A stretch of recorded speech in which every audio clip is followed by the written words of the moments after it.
Este es un mensaje del pastor John MacArthur, traducido y predicado en español para el mundo de habla hispana.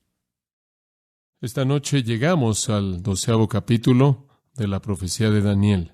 Permítame leer los primeros 3 versículos de Daniel capítulo 12, el contexto para nuestro mensaje en esta noche. En aquel tiempo se levantará Miguel, el gran príncipe que está de parte de los hijos de tu pueblo, y será tiempo de angustia, cual nunca fue desde que hubo gente hasta entonces. Pero en aquel tiempo será libertado tu pueblo, todos los que se hallen escritos en el libro, y muchos de los que duermen en el polvo de la tierra serán despertados, unos para vida eterna y otros para vergüenza y confusión perpetua. Los entendidos resplandecerán como el resplandor del firmamento, y los que enseñan la justicia a la multitud como las estrellas a perpetua eternidad. Junto con la fe y el amor, el apóstol Pablo nos dice en 1 Corintios capítulo 13, la realidad más grande en el mundo es la esperanza. La fe, la esperanza y el amor. Los 3 elementos más críticos en todo el pensamiento humano. El hombre no puede existir sin fe, o amor, o esperanza. Conforme nos enfocamos en nuestro pasaje en esta noche, el tema es esperanza. Una de esas 3 grandes realidades. La esperanza es esencial para toda vida significativa. A menos de que haya algún tipo de luz al final del túnel, el hombre termina en desesperanza. A menos de que haya algún tipo de expectativa de una realidad maravillosa en el futuro, el hombre se halla a sí mismo incapaz de disfrutar el momento en el que vive. Un escritor lo ilustra de esta manera. La primavera regresa con las flores y los retoños. Es follaje verde y cielo azul. Las voces de las aves que cantan son oídas una vez más y la tierra es adornada como una novia espera el regocijo. Las tormentas del invierno han pasado. Su frío y desolación ya no se sienten. Así también el creyente emerge de todo lo que fue oscuro y aterrador y frío con temores, como a un estado eterno de cosas, y un nuevo mundo de luz y gusto florece para animarlo y alegrarlo. La esperanza en Cristo es para este pequeño mundo del hombre interior lo que la primavera es para el mundo exterior de la naturaleza. La esperanza es especialmente importante para aquellos que sufren. Arnott escribió hace muchos años atrás, la esperanza es la fibra no de un corazón que nunca fue quebrantado, sino de un corazón que ha sido quebrantado y curado otra vez. Una estrella pura y brillante fija en la altitud del cielo, alcanza con sus rayos al ojo que ve hacia arriba del peregrino cansado. Pero las estrellas no brillan en el día, la oscuridad las saca, y así entonces la tristeza llama a la esperanza para ayudar al que sufre.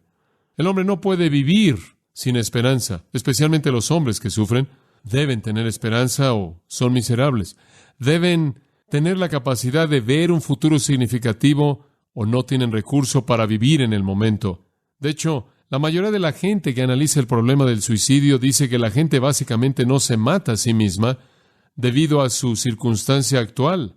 Lo hacen porque no pueden ver ningún cambio futuro en esa circunstancia actual. No hay esperanza de que nada jamás será diferente. Dios lo sabe bien que para que el hombre soporte la presión actual, él tiene que tener una esperanza futura. Y entonces, a lo largo de la Biblia, Dios le presenta al hombre una esperanza grande, una esperanza eterna, una esperanza en el futuro, una esperanza que va más allá de cualquier otra esperanza que le da al hombre un significado rico para la vida. Ahora, conforme usted llega al final del libro de Daniel, esto es precisamente lo que Daniel hace. Durante los últimos capítulos, como usted bien lo sabe, el profeta ha estado recibiendo revelaciones acerca de la historia desastrosa de Israel que está por venir. De hecho, todas las visiones y las revelaciones de la profecía de Daniel relatan una serie de opresiones que están por venir sobre la nación de Israel. Las potencias gentiles del mundo, bajo los babilonios, los medopersas, los griegos, los romanos, dominarán Israel. Israel será oprimida, inundada, saqueada, atacada de manera salvaje, abusada, masacrada a lo largo de toda su historia hasta que finalmente el Mesías regrese. Y entonces ha sido una serie oscura de profecías. Y las últimas que hemos estado estudiando están en los capítulos 10, 11 y 12. Y ahí hemos encontrado que en la visión que es dada como la última revelación, a Daniel se le permite ver que la historia de Israel va a ser una larga fila de opresiones. Daniel estaba conmovido, como usted sabe, cuando terminó los 70 años de cautividad en Babilonia y todo el mundo no regresó. Él pensó que al final de los 70 años todo el pueblo de Dios regresaría a Israel y en cuestión de un tiempo breve reconstruirían esa nación a su gloria anterior. Pero cuando solo un pequeño remanente regresó y el resto del pueblo se atrincheró en el paganismo y no se veía como él pensaba que debía ser, y muchos, y de hecho la mayoría del pueblo, nunca volvieron sus corazones a Dios, Daniel fue a sus rodillas y comenzó a preguntarle a Dios, de hecho, ¿por qué Dios debería haber terminado? ¿Por qué no se ha acabado? ¿Por qué no han regresado? ¿Por qué no han reconstruido? Y Dios le da una respuesta en la visión de la revelación del 10, 11 y 12. Dios dice, porque su disciplina no se ha acabado, porque su purificación no se ha terminado, porque su castigo no se ha terminado aún, porque su refinamiento todavía no se ha acabado. De hecho, va a continuar por milenios. Durante miles de años de la historia humana, los judíos sufrirán las consecuencias de su pecado, la desobediencia y la incredulidad. Entonces un ángel muy especial viene a Daniel en los capítulos 10, 11 y 12 y le da el mensaje. Ahora el corazón del mensaje está en el capítulo 11, versículo 35. El propósito entero de este periodo de disciplina para Israel es probarlos y purificarlos y emblanquecerlos. En otras palabras, Dios nunca deja a su pueblo hasta que finalmente son purificados, finalmente son purgados. Serán sujetos, le dice el ángel a Daniel, a una serie de opresores paganos, gentiles, que les traerán sufrimiento grave. El primero nombra a Asuero y a los otros que representaron a los medopersas. Y después él habla de Alejandro y los otros que representaron a los griegos. Y después también, en la conclusión de esa gran era griega, él habla de Antíoco el Grande y Antíoco Epífanes. Y después, en esa forma final del Imperio Romano, será el Anticristo mismo. Toda esta larga línea de opresores que inundarán al pueblo de Dios y abusarán de ellos y los matarán a un grado u otro. Pero todo está diseñado por Dios para limpiarlos, para probarlos y para emblanquecerlos. En otras palabras, Dios continúa hasta que finalmente responden apropiadamente. Bueno, ese es un mensaje bastante oscuro, ¿no es cierto? Que Dios le diga a Daniel como su palabra final, Daniel, simplemente va a ser así durante miles de años y después dejarlo así. No le habrá dejado luz al final del túnel. Habrá sido tan oscuro. Y entonces en los primeros 3 versículos del capítulo 12 viene la luz. Esto es esperanza. Esto es esperanza. Que aunque va a ser oscuro durante miles de años, y aunque Israel no responderá a Dios, y aunque el tiempo va a llegar cuando de hecho van a rechazar a su propio Mesías, y en su lugar aceptarán la falsificación de Satanás, el anticristo, aún así, al final, hay esperanza. Hay esperanza. Observe el comienzo del capítulo 12, versículo 1, las primeras palabras. En aquel tiempo. Simplemente eso, por ahora. Simplemente esa frase. ¿Qué tiempo? El tiempo que él ha estado explicando. ¿Qué tiempo ha estado explicando él? En los versículos 36 al 45 del capítulo 11, él estaba explicando el tiempo del anticristo, el opresor consumado de Israel, el que traería la mayor cantidad de dolor, aquel que mataría a la mayor cantidad de judíos. Él matará a más de los que Hitler jamás mató, aquel que es el peor opresor, pero inclusive en ese tiempo mismo, de hecho podrá ser traducido durante ese tiempo. En el tiempo mismo, cuando todo está en su peor condición, a la mitad de la gran tribulación, el tiempo de la aflicción de Jacob, cuando esté este gran gobernante mundial, cuando esté esta guerra masiva que termine en el baño de sangre del Armagedón, en ese tiempo mismo cuando el anticristo intente matar a todo Israel, cuando él profane el templo, en ese tiempo mismo la esperanza llegará. Ese es el mensaje, conforme el capítulo 12 abre. Es el tiempo cuando el anticristo asciende, el tiempo del dominio del rey voluntarioso, el tiempo cuando el anticristo llega a su cenit, el tiempo cuando él lucha contra el norte y el sur y el este, el tiempo cuando él gana grandes victorias, el tiempo cuando él establece su poder sobre la tierra, el tiempo cuando él comete su obra abominable en el templo, el tiempo cuando él se establece a sí mismo como el único Dios y consuma a toda otra religión en el mundo, el tiempo, los últimos 3.5 años de la tribulación, el tiempo del Armagedón. Es durante ese tiempo, el ángel dice a Daniel, que tu pueblo puede tener esperanza. En otras palabras, cuando llegue a su peor punto, es casi el tiempo para lo mejor. Lo más oscuro viene apenas antes del amanecer. Bueno, ¿cómo y por qué? ¿Cómo y por qué en ese tiempo pueden los hombres tener esperanza? Varias razones. Quiero compartirlas con usted. En primer lugar, habrá una aflicción especial. Habrá un defensor especial. Habrá una liberación especial, un destino especial y un dividendo especial. Esas son las razones por las que hay esperanza. En primer lugar, está por venir una aflicción especial. De regreso al versículo 1. En aquel tiempo se levantará Miguel, el gran príncipe que está de parte de los hijos de tu pueblo, y escucha esto, y será tiempo de angustia, cual nunca fue desde que hubo gente hasta entonces. En otras palabras, Daniel dice, está por venir un tiempo como ningún otro tiempo, una aflicción especial. Israel ha sufrido mucho. Israel sufrió mucho en manos de los babilonios, una matanza increíble. Sufrieron mucho en manos de los medopersas, sufrieron mucho en manos de los griegos, sufrieron mucho en manos de los romanos, han sufrido mucho en la historia desde el tiempo romano, han sufrido mucho en manos de las cruzadas, han sufrido mucho inclusive en una Europa más moderna. Sufrieron en manos de los Herodes, sufrieron en manos de los Hitlers, sufrieron y sufrieron y sufrieron. Y todo eso ha sido la vara de Dios. Todo ha sido el proceso de refinamiento de Dios por su rebelión y rechazo, y todo ha tenido la intención de acercarlos a Él. Pero el sufrimiento peor está por venir. Habrá un tiempo de aflicción como nunca ha habido desde que hubo una nación, inclusive hasta ese entonces. Ahora, ese es un hebraísmo, esa es una expresión hebrea. Es usada también varias veces en el capítulo 9 del Éxodo. Significa lo peor que jamás ha habido. Esto es lo peor que jamás ha habido. Éxodo 9, 18 y 24, para aquellos de ustedes que quieren estudiar las Escrituras específicamente. Pero es una expresión hebrea que significa esto es lo peor. Francamente, tenemos que hacerle ese anuncio a Israel. Lo peor está aún por venir para ellos. Las cosas no van a mejorar, van a empeorar. Jesús dijo lo mismo. Observe Mateo 24. Jesús dijo exactamente esto. Mateo 24, versículo 15. De hecho, él habla en el versículo 7. Porque se levantará nación contra nación y reino contra reino, y habrá pestes y hambres y terremotos en diferentes lugares, y todo esto será principio de dolores. Versículo 15.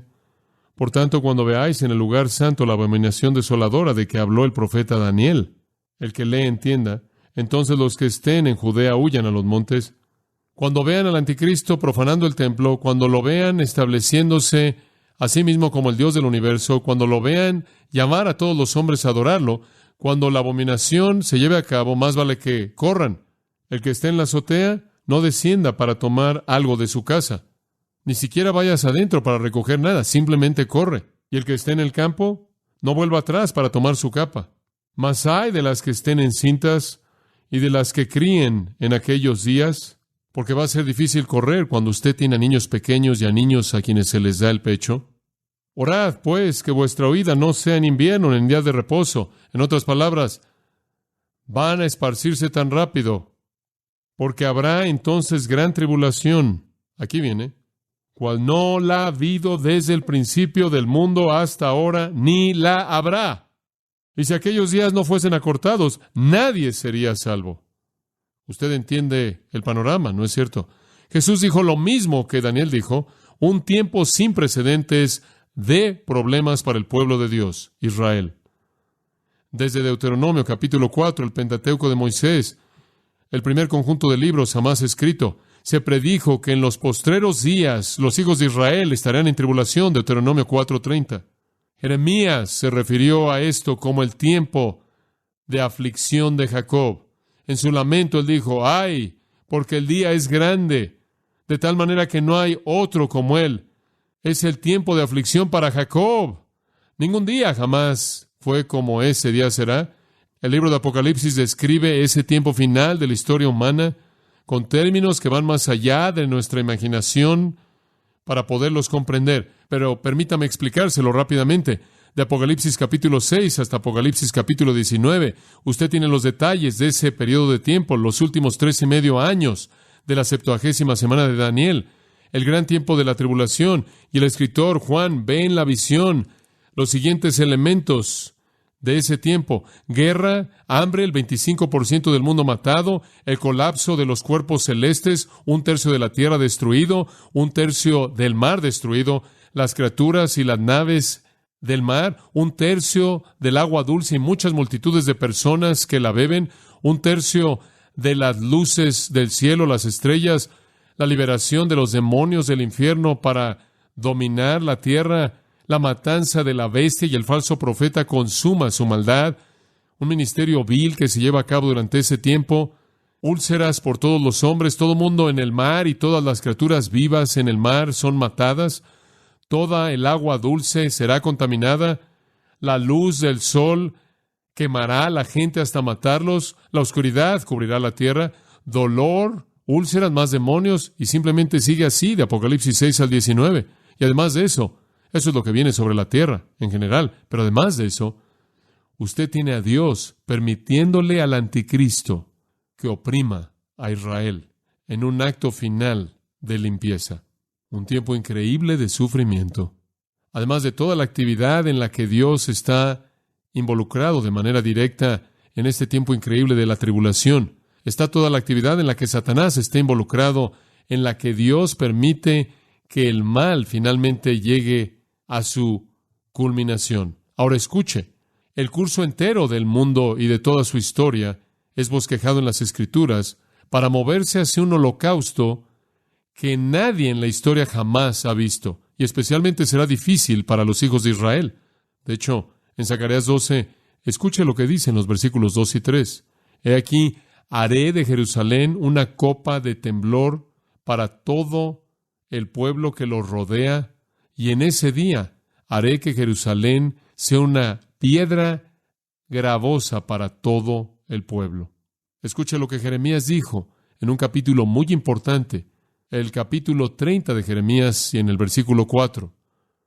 Y estas son las palabras que Jehová habló acerca de Israel y acerca de Judá, porque así ha dicho Jehová: ¿hemos oído una voz de temblor, de temor y no de paz? Preguntad ahora y ved si un hombre tiene trabajo con un niño. ¿Por qué veo a todo hombre con sus manos en sus lomos como una mujer en trabajo de parto y todos los rostros están pálidos? He aquí, porque ese día es grande, de tal manera que ninguno es como ese día, inclusive es tiempo de aflicción de Jacob, y presenta a todo mundo en el dolor horrible del parto de un hijo, sosteniéndose a sí mismos en agonía. En Zacarías de nuevo, conforme el profeta termina su libro, en el capítulo 13, en el versículo 8, sucederá que en toda la tierra, dijo Jehová, 2 partes en ella serán cortadas y morirán. Pero la tercera parte quedará, y traeré a la tercera parte, y la pasaré por el fuego y la refinaré como la plata es refinada, y los probaré como el oro es probado. Invocarán mi nombre y los oiré. Yo dirá, es mi pueblo, y ellos dirán, Él es Jehová mi Dios. Vendrá una matanza, 2 de cada 3 judíos morirán, y el otro tercio será redimido. Serán limpiados, creerán. Si la población del mundo es de 15 millones de judíos, eso significa 10 millones morirán, si fuera a suceder ahora. Entonces le espera a Israel una aflicción muy especial. Una aflicción sin paralelos en la historia humana. El tiempo de aflicción de Jacob, la 70ª semana de Daniel, el tiempo de la tribulación, la gran tribulación, Todos estos términos son usados para describir ese periodo. Pero, aquí viene la esperanza. En medio de la aflicción especial, viene un defensor especial. De regreso al versículo 1. Un defensor especial. En aquel tiempo se levantará Miguel.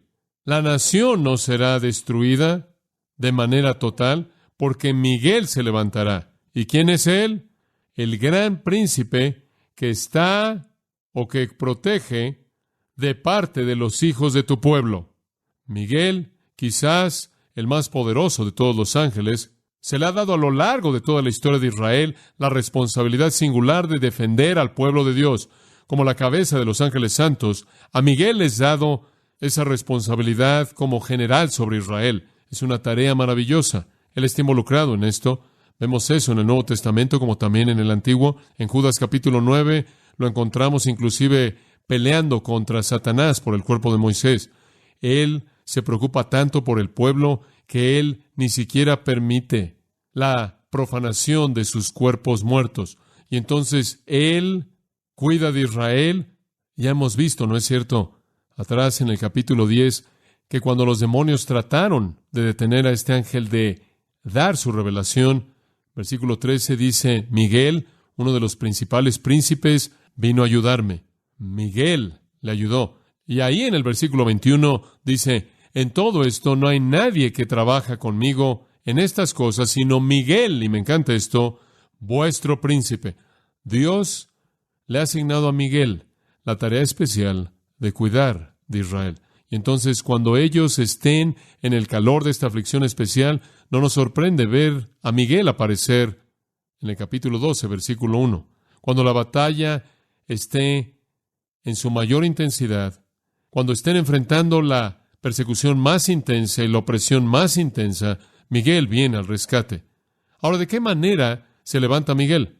¿Cómo es que él se levanta para ayudar al pueblo de Dios? Bueno, yo creo, durante la tribulación, Satanás quiere liberar a todas las fuerzas del infierno en contra del pueblo de Dios, Israel.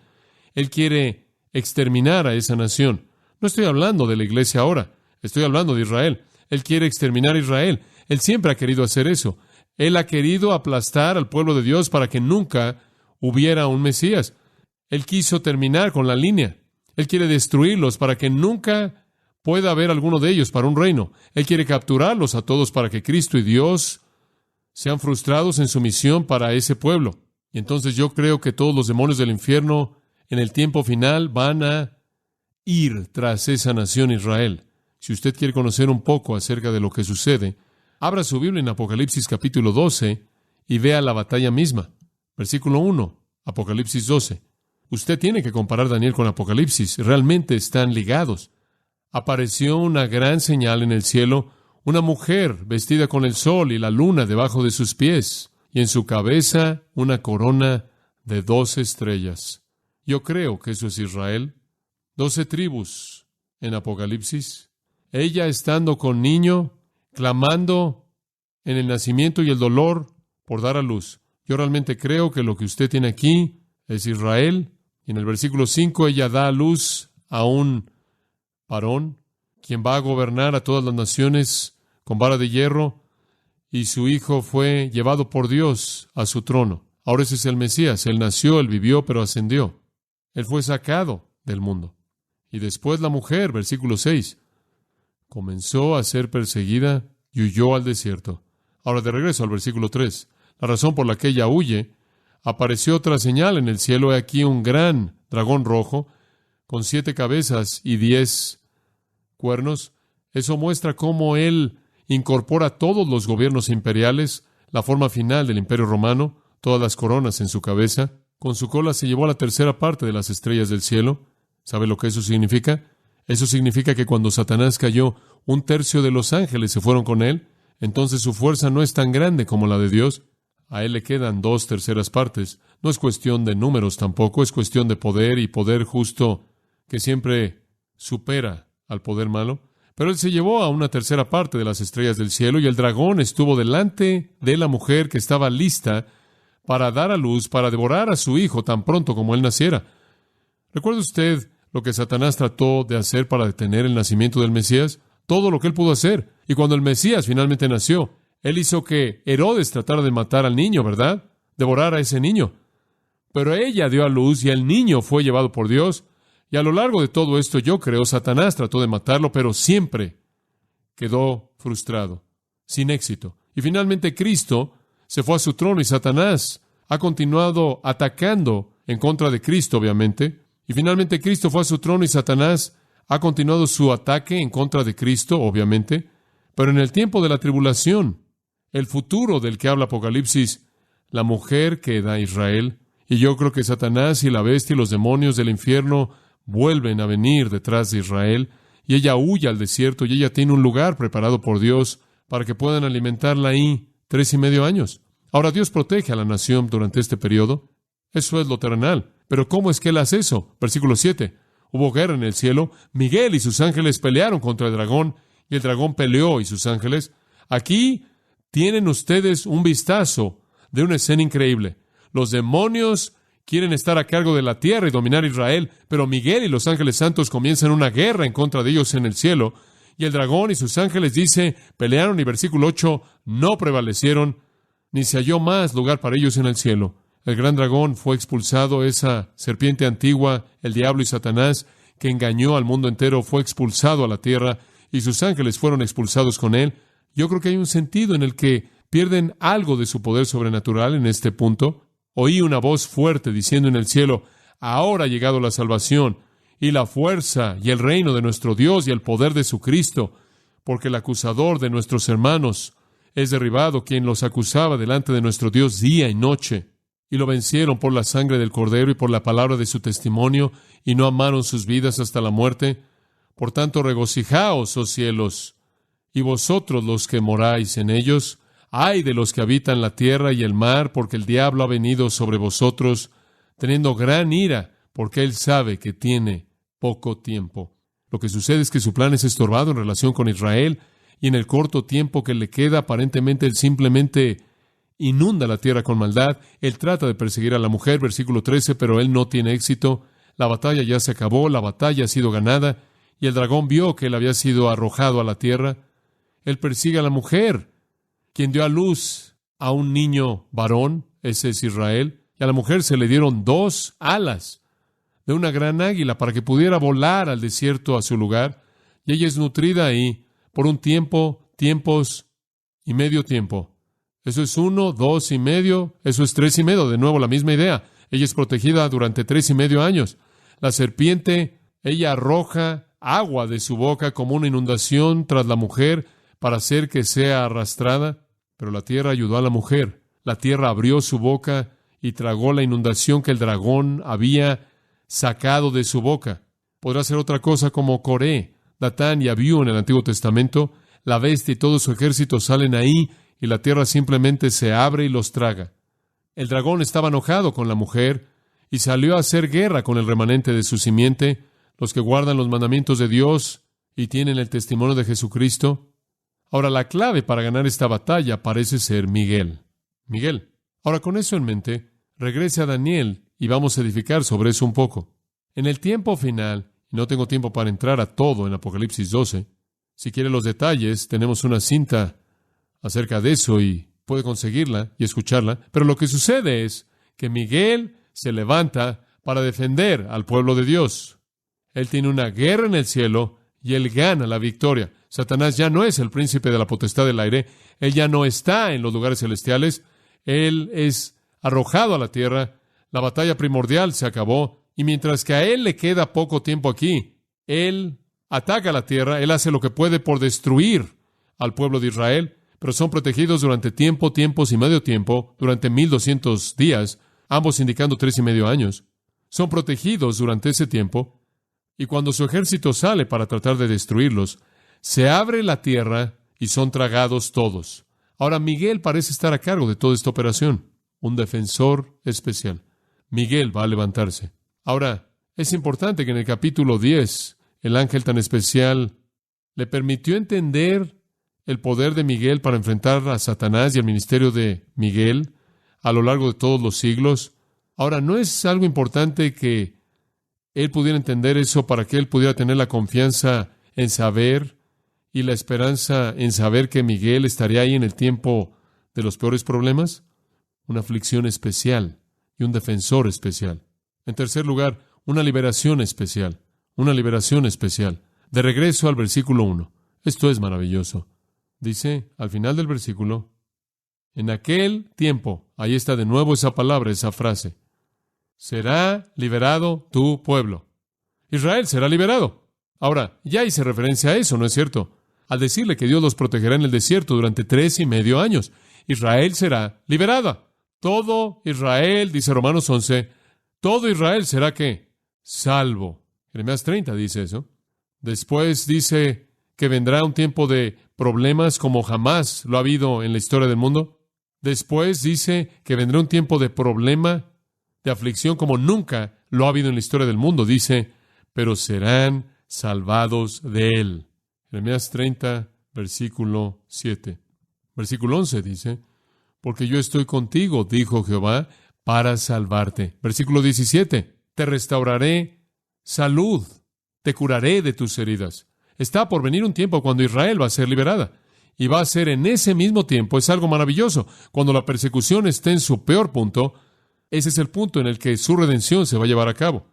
Ahora, la gente siempre ha hecho la pregunta, ¿qué es esto de que va a ser salva? Dice, todo Israel será salvo. ¿Quién es este todo Israel? Descubrámoslo. Ezequiel capítulo 20.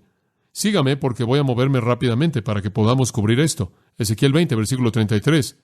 Mientras viva, dijo Jehová a Dios, ciertamente con una mano fuerte y con un brazo extendido y con furia derramada, gobernaré sobre ti y te sacaré del pueblo y te congregaré de los países en los que has sido dispersada, con una mano fuerte y con un brazo extendido y con furia derramada. En otras palabras, Dios va a traer a Israel de regreso. Y te meteré al desierto de los pueblos, y ahí entraré en juicio contigo cara a cara, como entré en juicio con tus padres en el desierto de la tierra de Egipto. Así entraré en juicio contigo, dijo Jehová Dios. Ahora escuche. Y haré que pases bajo la vara, y te llevaré al vínculo del pacto. Pasar bajo la vara parece ser un término de pastor. Cada oveja pasaba bajo la vara, él dejaba caer la vara, detenía a la siguiente oveja y la examinaba. Dios dice, te voy a examinar, y purificaré de entre vosotros a los rebeldes y a aquellos que transgreden en contra de mí. Los sacaré del país en el que estén, y no entrarán en la tierra de Israel, y conoceréis que yo soy Jehová. Ahora escuche, ¿quién es el todo Israel que será salvo? Bueno, en el tiempo final, primero durante el periodo de prueba, los apóstatas y los rebeldes serán purgados. Solo los que queden serán protegidos. Zacarías 13:8 dice, 2/3 morirán. Eso deja a 1/3 purgado como el remanente. Ese tercio purgado, entonces, se convierte en la nación constituida de manera apropiada. Ellos son el todo Israel. Ellos son el Israel a quien se le promete redención, el remanente piadoso. Como Apocalipsis capítulo 2 y versículo 17 nos dice, son los que son protegidos por Dios, que afirman su relación con Él. Y el dragón estaba enojado con la mujer y fue a hacer guerra con el remanente de su simiente. ¿Qué remanente? Aquellos que guardan los mandamientos de Dios y tienen el testimonio de Jesucristo. Es en contra de ellos que se lleva a cabo el ataque.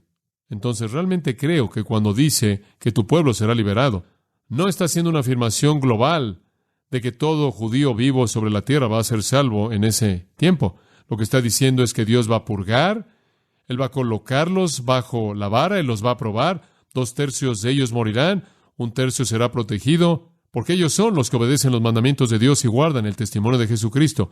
Son los que son purgados, son los que son probados, como en Daniel 11:35 dice, son los que son emblanquecidos. Y eso es verificado. Ahora regrese al versículo 1 de Daniel 12. ¿Será liberado? ¿Quién será liberado? Todos los que se hallen escritos, ¿en qué? En el libro. La promesa de liberación y la promesa de salvación es para aquellos que creen. El tercio librado, entonces, parece ser mejor entendido como el remanente de judíos creyentes redimidos. ¿Se acuerdan Malaquías? Ese último libro del Antiguo Testamento. Dice, entonces aquellos que temieron a Jehová se hablaban frecuentemente el uno al otro, y el Señor oyó, y un libro de memorias fue escrito delante de él, porque aquellos que temieron a Jehová y pensaron en su nombre serán míos, dice Jehová, en el día cuando los haga mis joyas.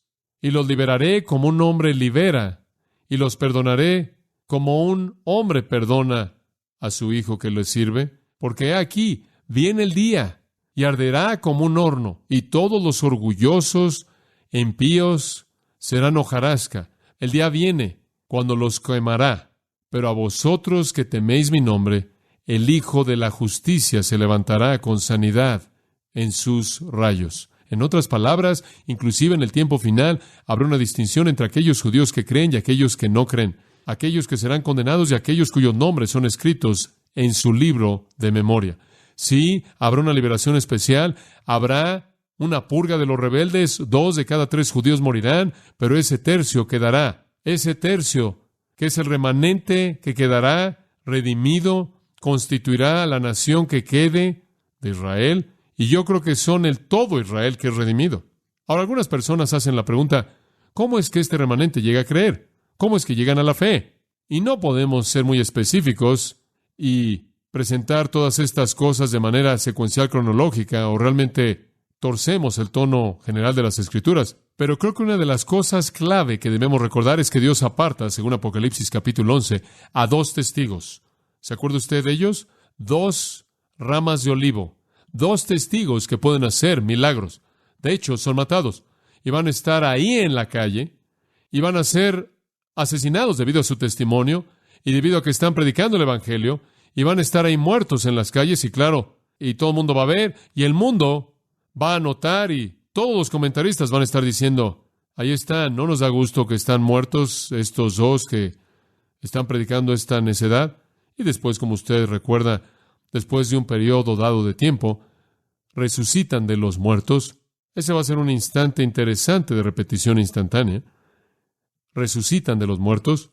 Me imagino que su mensaje se vuelve algo más convincente. Además de ellos, en Apocalipsis 7 y en Apocalipsis 14, usted tiene a 144,000 judíos que son sellados y protegidos por Dios como evangelistas durante este periodo de tiempo. 12,000 de cada tribu. Y yo creo que es el ministerio de los 2 testigos y es el ministerio de los 144,000 que alcanza al pueblo judío.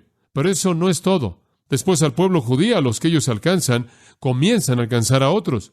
E inclusive en medio de todo el holocausto, habrán judíos que se convertirán en creyentes verdaderos y van a ganar a otros judíos para Cristo, de tal manera que muchos vendrán a conocerlo y serán preservados como un remanente vivo, una nación redimida. Jeremías 46:28 dice, porque yo estoy contigo, porque haré un fin completo de todas las naciones a donde te he llevado, pero no haré un fin completo de ti. Sus nombres están en el libro de la vida. El libro de la vida es una característica clave en el Antiguo Testamento, y en particular en el libro de Apocalipsis. Capítulo 13, versículo 8, capítulo 17, versículo 8, capítulo 20, versículo 15, capítulo 21, versículo 27. Todos esos versículos hablan del libro de la vida, un libro en el que Dios coloca los nombres de los redimidos. Son los elegidos, por cuya causa la tribulación es acortada, no sea que inclusive ellos perezcan. Entonces la liberación es doble.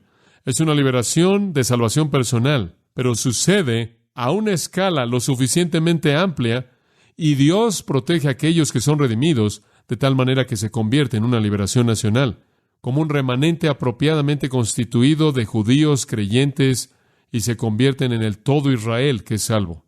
Esta, amados, es la esperanza de Israel. La purga terminará algún día. La nación será salva y entrarán al reino que han esperado por mucho tiempo, que se les prometió hace mucho tiempo atrás. Ahora esa liberación especial lleva, en cuarto lugar, a un destino especial. Y por cierto, lo que he tratado de cubrir en el último punto es resumir un panorama entero de verdad profética. Entonces, si tiene algunos cabos sueltos, se entiende. Pero quería que usted tuviera el panorama entero. En cuarto lugar, un destino especial. Una aflicción especial demanda a un defensor especial. Un defensor especial provee la oportunidad para una liberación especial. Y una liberación especial lleva a un destino especial. Versículo 2.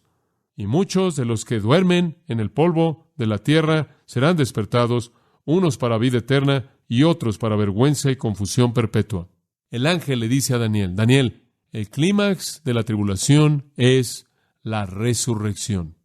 Ahora, esta ha sido por mucho tiempo la esperanza de los judíos. Algunos eruditos bíblicos y comentaristas creen que nunca tuvieron esta esperanza, que los judíos realmente nunca tuvieron un entendimiento claro de la vida después de la muerte. Pero eso no es verdad. Es muy claro que Abraham tuvo una confianza en la resurrección de los muertos, y esa es la razón por la que él ofreció a Isaac. Si usted lo duda, debería leer Hebreos 11:19. Es muy claro que Job, el cual podría ser el libro más antiguo en toda la Biblia, probablemente vivió antes de Moisés, dijo esto: porque yo sé que mi Redentor vive, y que Él estará en ese día postrero sobre la tierra, y aunque después de que los gusanos destruyan mi cuerpo, sin embargo en mi carne yo veré a Dios, a quien veré por mí mismo y no otro, aunque mis entrañas sean consumidas dentro de mí. Él sabía que Él sería resucitado. Isaías, quien vivió más de un siglo antes de Daniel, predijo que hombres muertos vivirían de nuevo, y sus cuerpos se levantarían. Isaías 26:19. Oseas, un contemporáneo de Isaías, dijo en el capítulo 13, los rescataré del poder de la tumba, los redimiré de la muerte. Inclusive la resurrección de Cristo depende de las palabras de David, quien dijo, mi carne reposará en esperanza, porque tú no dejarás mi alma en el Hades, ni tú dejarás que tu santo vea corrupción. No, esta ha sido su esperanza a lo largo de todo este tiempo. Y entonces dice el ángel, hay esperanza, habrá liberación, y más allá de la liberación, habrá un destino increíble, una resurrección. Apocalipsis capítulo 20 habla de esto. No vamos a tomar el tiempo para entrar en esto en esta noche, pero habla de esa resurrección tan especial. ¿Qué va a suceder en esa resurrección? Bueno, dice, de regreso en el versículo 2, y muchos de los que duermen en el polvo de la tierra serán despertados, unos para vida eterna y otros para vergüenza y confusión perpetua. Hay dos partes de esta resurrección, una positiva y una negativa. Va a ser para vida y va a ser para vergüenza. Ahora, permítame darle una explicación breve de esto en el tiempo que tenemos, muy breve. ¿Qué involucra la resurrección? Siempre, escuche esto, siempre tiene referencia al cuerpo, al cuerpo. Ahora, hablemos de la resurrección número 1, para vida eterna. Resurrección para vida eterna. Esto simplemente es un término de una categoría amplia. Ahora piense conmigo, y realmente tiene varios elementos específicos. En Hechos 24:15 es llamada la resurrección de los justos. En Juan 5:29 es llamada la resurrección de vida. Hebreos 11:35 la llama la resurrección mejor, pero es la resurrección de todos los santos glorificados. Todos los santos glorificados. Todos los creyentes, todos los redimidos, Antiguo Testamento, Nuevo Testamento, tribulación, todo mundo va a tener vida eterna. Pero específicamente aquí, Él se está refiriendo a Israel. Y eso es muy importante. La primera resurrección, como es llamada en Apocalipsis 20, versículo 4, tiene 3 partes. Primero, Cristo, las primicias. Esa es la parte número 1. Y por cierto, cuando Él fue resucitado de los muertos, otros fueron resucitados con Él, ¿verdad? Las tumbas fueron abiertas y salieron también. Y esa fue una resurrección genuina, aparentemente. Entonces, Cristo fue las primicias. Y ese fue un retrato de lo que iba a venir en el reino. Cristo fue las primicias. La segunda parte de la primera resurrección es la iglesia. ¿Y cuándo es que nuestra resurrección se lleva a cabo? En el rapto. Primera de Tesalonicenses 4. Los muertos en Cristo resucitarán primero. Y después los que estén vivos y queden serán llevados juntos con el Señor para reunirse con el Señor en el aire y estarán siempre con el Señor. Yo creo que Cristo es las primicias, la iglesia viene en segundo lugar, después viene el periodo de tribulación. La iglesia es quitada. No estuvimos en las primeras 69 semanas, no vamos a estar en la 70ª. Dios regresa para tratar con Israel. Al final de ese periodo de 7 años, al final de ese tiempo de prueba, de purga, de purificación, viene la tercera parte y la última parte de la primera resurrección. La resurrección de los cuerpos de los santos del Antiguo Testamento y los santos de la tribulación. Ahora va a incluir algunos gentiles, porque habrán gentiles salvos durante la tribulación que van a morir como mártires, así como han habido prosélitos gentiles del judaísmo a lo largo de su historia antigua. entonces estos serán resucitados al final de la tribulación. La segunda resurrección solo tiene una parte. Sucede 1000 años después, al final de los 1000 años, cuando Dios resucita de los muertos los cuerpos de los injustos. Observe conmigo por un momento Apocalipsis 20, y creo que lo va a ver claramente. Simplemente quería darle el panorama. Ahora se lo voy a mostrar en las Escrituras. Versículo 4, vi tronos, y los que se sentaron sobre ellos se les dio juicio. Vi las almas de los decapitados por el testimonio de Jesús y por la palabra de Dios, que no habían adorado a la bestia ni a su imagen, ni habían recibido su marca en sus frentes ni en sus manos. Vivieron y reinaron con Cristo 1000 años. Ahora eso implica una resurrección. Juan en su visión ve el reino. Él ve un milenio.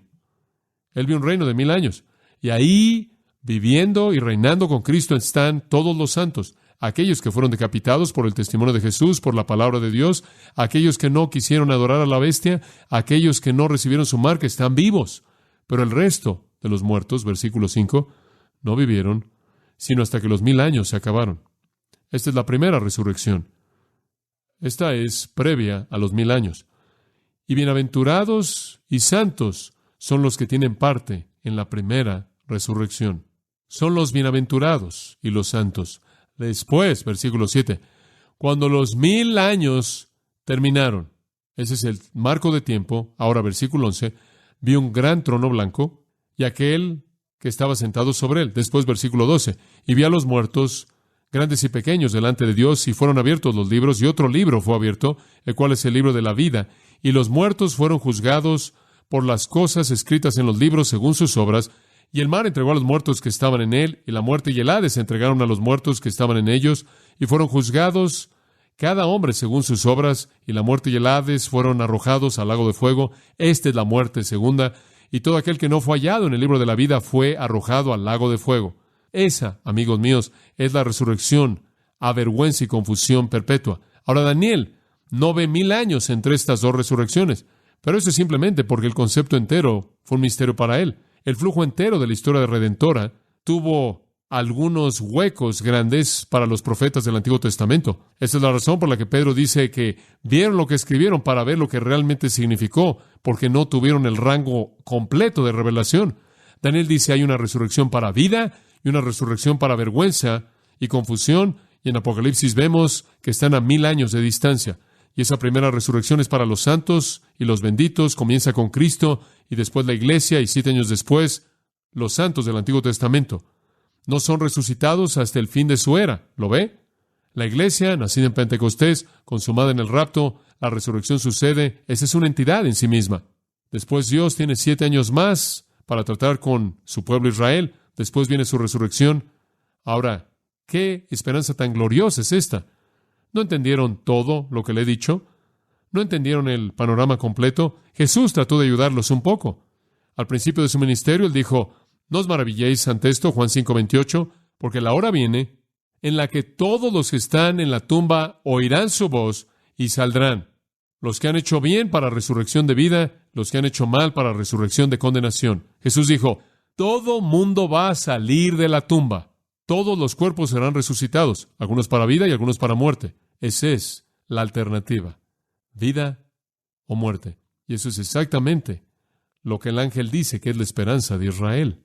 En medio de un tiempo de aflicción terrible, en la oscuridad del sufrimiento bajo el anticristo, en el horror del Armagedón, el poder dominante de los demonios enfrentará a un defensor especial, Miguel. Y mediante Miguel, Dios va a traer una liberación especial que promete a todos los que creen, les dará un destino especial. Finalmente, para ellos se les promete un dividendo especial. Versículo 3.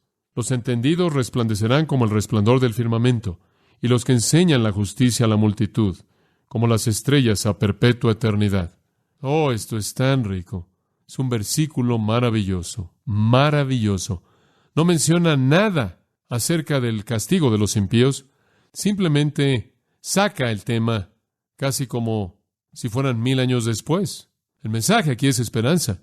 Y entonces él se enfoca en la esperanza y dice, después de la resurrección, ese no es el fin. Viene la recompensa, viene el tiempo de dividendos.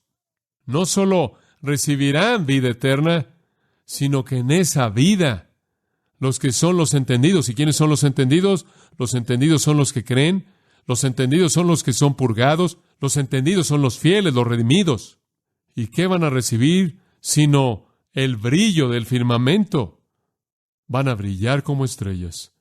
Las personas más entendidas, más sabias en el mundo son los salvos, y los necios más grandes son los no salvos. Los más sabios de todos los hombres son aquellos que vienen a Cristo, y todos los demás son necios. Son necios. Habrán muchos que vendrán en la tribulación, no solo de los judíos, sino Apocalipsis 7 dice que habrán tantos gentiles salvos que no los podrá usted contar, innumerables. Y los que son salvos van a brillar como estrellas. ¿Qué significa eso? Le voy a decir lo que significa. Esto es hermoso. Realmente creo que lo que usted tiene aquí es esto: el concepto de que en la eternidad seremos recompensados por la capacidad de manifestar la gloria refulgente de Dios. Hay estrellas pequeñas y estrellas grandes conforme vemos el cielo, ¿verdad? Todas son estrellas y todas son hermosas, pero todas ellas tienen una belleza diferente. Yo creo que en la eternidad brillaremos como estrellas. Y yo creo que la capacidad para glorificar a Dios dependerá de nuestra fidelidad. Todos brillaremos como el brillo del firmamento. En otras palabras, todos tendremos la capacidad de radiar eternamente la gloria de Dios. Todos seremos soles refulgentes en la eternidad. Pero hay un brillo especial para aquellos que vuelven a muchos a la justicia. Ellos brillarán como las estrellas por los siglos de los siglos. Realmente creo en el Nuevo Testamento, hemos hablado de esto, pero creo que las recompensas o las coronas que recibimos cuando vamos a la gloria son simplemente maneras de expresar la capacidad que tendremos de radiar la gloria de Dios. Si somos salvos, brillaremos como las estrellas, especialmente si hemos convertido a muchos a la justicia. Las glorias más brillantes de capacidad eterna están reservadas para aquellos que han influenciado a otros a la fe. Y realmente creo que le está diciendo lo que va a suceder en la tribulación es que Israel va a ser salva y van a llevar a otros a Cristo. ¿De dónde vienen todos esos gentiles? Tantos gentiles que ni siquiera pueden ser contados. De todo pueblo, lengua, tribu y nación. Van a ser redimidos y van a cantar el cántico al Cordero. ¿De dónde vienen? Creo que van a venir de los evangelistas judíos, y sus estrellas van a brillar aún más, porque han causado que muchos sean justos. Amados, ¿podemos extraer eso para nosotros? La fidelidad de nuestro propio testimonio determinará nuestra capacidad eterna para manifestar la gloria de Dios. ¿Ha querido usted siempre ser una estrella? ¿Quiénes son las estrellas de nuestro mundo? Los grandes, supongo históricamente, son los hombres grandes que hacen la guerra. Los grandes, los nombres más conocidos de la historia. César, Napoleón, Hitler. Los que recordamos tuvieron ejércitos que explotaron la tierra y causaron destrucción. En términos contemporáneos, ¿en dónde vivimos? ¿Quiénes son las estrellas? Camine usted ahí por el Boulevard de Hollywood. Están ahí a sus pies. O usted puede caminar ahí en Forest Lawn y están ahí a sus pies. Tenemos estrellas ahí en la banqueta, cantantes, bailarines, actores, gente de televisión. Sus tumbas y sus estrellas están todas bajo nuestros pies. De hecho, son pisados por hombres comunes y corrientes. No brillan mucho. ¿Quiénes son los grandes de Dios? ¿Quiénes son los más grandes en el cielo de Dios? Las estrellas que brillan son aquellos que vuelven a muchos a la justicia.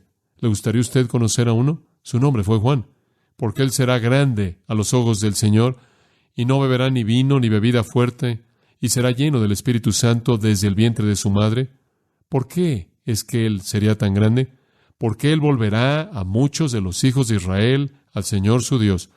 ¿Sabe usted lo que Jesús dijo de él? Él dijo que él fue el humano más grande que jamás vivió hasta su tiempo. La estrella brillará para siempre cuando su cuerpo sea resucitado y él tenga la capacidad completa de radiar gloria eterna, porque él hizo que muchos fueran justos. Cuando usted mira atrás y ve su vida, ¿qué ha hecho usted para contribuir a un futuro así? Esta mañana aprendimos que Jesús vino a salvar a pecadores. Lo que no dije, pero digo en esta noche es que Él también vino para usarlo a usted, para hacerlo. Ahora Él está hablando específicamente de Israel aquí, pero creo que podemos extender esto a nosotros también. Yo creo que el Señor quiere que seamos fieles en predicar la palabra y dar el Evangelio.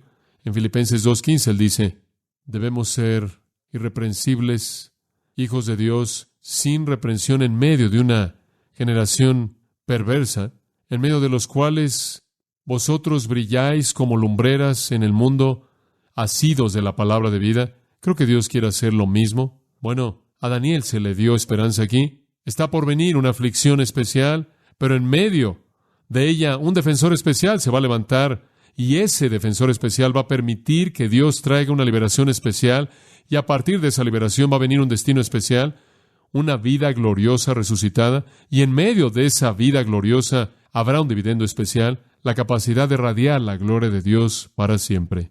¡Qué esperanza! Esa es la esperanza de Israel. ¿Sabe una cosa?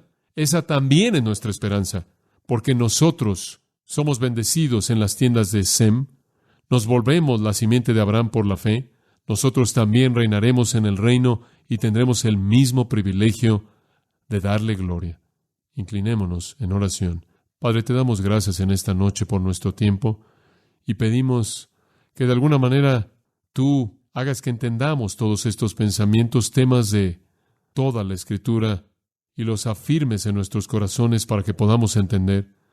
Oh, los misterios de la palabra profética, nunca los entenderemos de manera total, que no seamos tan necios como para pensar que hemos reducido todo a su categoría absoluta, pero que tratemos tu palabra reconociendo nuestra debilidad, sin embargo percibiendo que hemos entendido la verdad, que es mucho más grande que nosotros, mucho más infinita de lo que somos, sin embargo capaz de transformar nuestras vidas.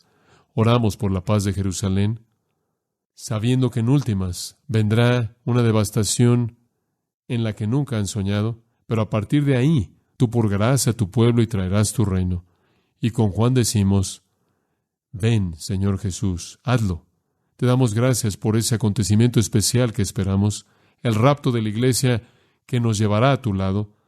Y mientras que todas estas cosas se llevarán a cabo en la tierra, estaremos disfrutando de un tiempo de recompensa y las bodas del Cordero. Esperamos esto con gran expectativa. Padre, nosotros que hemos recibido tanto, que seamos fieles en dar a otros que necesitan de manera tan desesperada lo que tenemos, que brillemos por la eternidad como aquellos que han vuelto a muchos a la justicia. Oramos en el nombre de Cristo. Amén. Usted ha escuchado a John MacArthur, maestro bíblico de gracia a vosotros. Para más